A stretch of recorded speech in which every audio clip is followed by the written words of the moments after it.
ಇನ್ನು ಮುಂದಿನ ರಾಶಿ ಸಿಂಹರಾಶಿಯ ವರ್ಷ ಭವಿಷ್ಯ ಹೇಗಿದೆ ನೋಡೋಣ.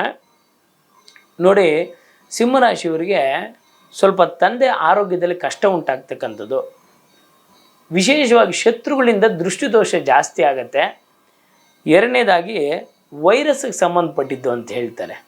ನೋಡಿ, ಈ ವರ್ಷದಲ್ಲಿ ಅಷ್ಟಮ ಸ್ಥಾನಕ್ಕೆ ಶನಿ ಬರ್ತಾನೆ, ಅವ್ರಿಗೆ ಮೀನರಾಶಿಗೆ ಶನಿ ಬರ್ತಾನೆ, ಜೊತೆಗೆ ದ್ವಿತೀಯದಲ್ಲಿ ಕೇತು ಇರ್ತಕ್ಕಂಥದ್ದು.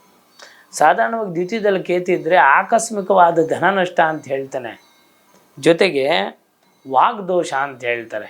ನೋಡಿ, ಪಾಪಗ್ರಹಗಳು ರಾಹು, ಕೇತು, ಕುಜ, ಶನಿಗಳು ಬಂದಾಗ ವಿಶೇಷವಾಗಿ ಕೇತು ಸ್ಫೋಟಕಾರಕ, ಅಂದರೆ ನಮ್ಮ ಬಾಯಲ್ಲಾಡ್ತಕ್ಕಂಥ ಮಾತು ಅಷ್ಟು ತೀಕ್ಷ್ಣವಾದಂಥ ಮಾತುಗಳನ್ನಾಡಿಸಿ ವ್ಯವಹಾರವನ್ನು ಕೆಡಿಸ್ತಕ್ಕಂಥದ್ದಾಗತ್ತೆ. ಹಾಗಾಗಿ ಇವರೊಂದು ಸ್ವಲ್ಪ ವ್ಯವಹಾರದಲ್ಲಿ ತುಂಬ ಹುಷಾರಾಗಿರಬೇಕು.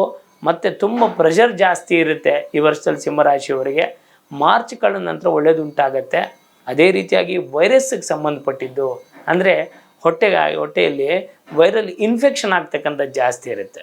ಅದಕ್ಕೆ ಸಿಂಹರಾಶಿಯವರು ಸುಬ್ರಹ್ಮಣ್ಯ ಆರಾಧನೆ ಅಂತ ಹೇಳ್ತಾರೆ. ಅಂದರೆ ಎಲ್ಲಾದರೂ ಸರ್ಪ ದೇವಸ್ಥಾನದಲ್ಲಿ ಒಂದು 10 ಮಂಗಳವಾರ ಅಭಿಷೇಕವನ್ನು ಇಲ್ಲ ನಮಸ್ಕಾರವನ್ನಾದರೂ ಮಾಡೋದರಿಂದ ಸಿಂಹರಾಶಿಗೆ ಒಳಿತುಂಟಾಗುತ್ತೆ.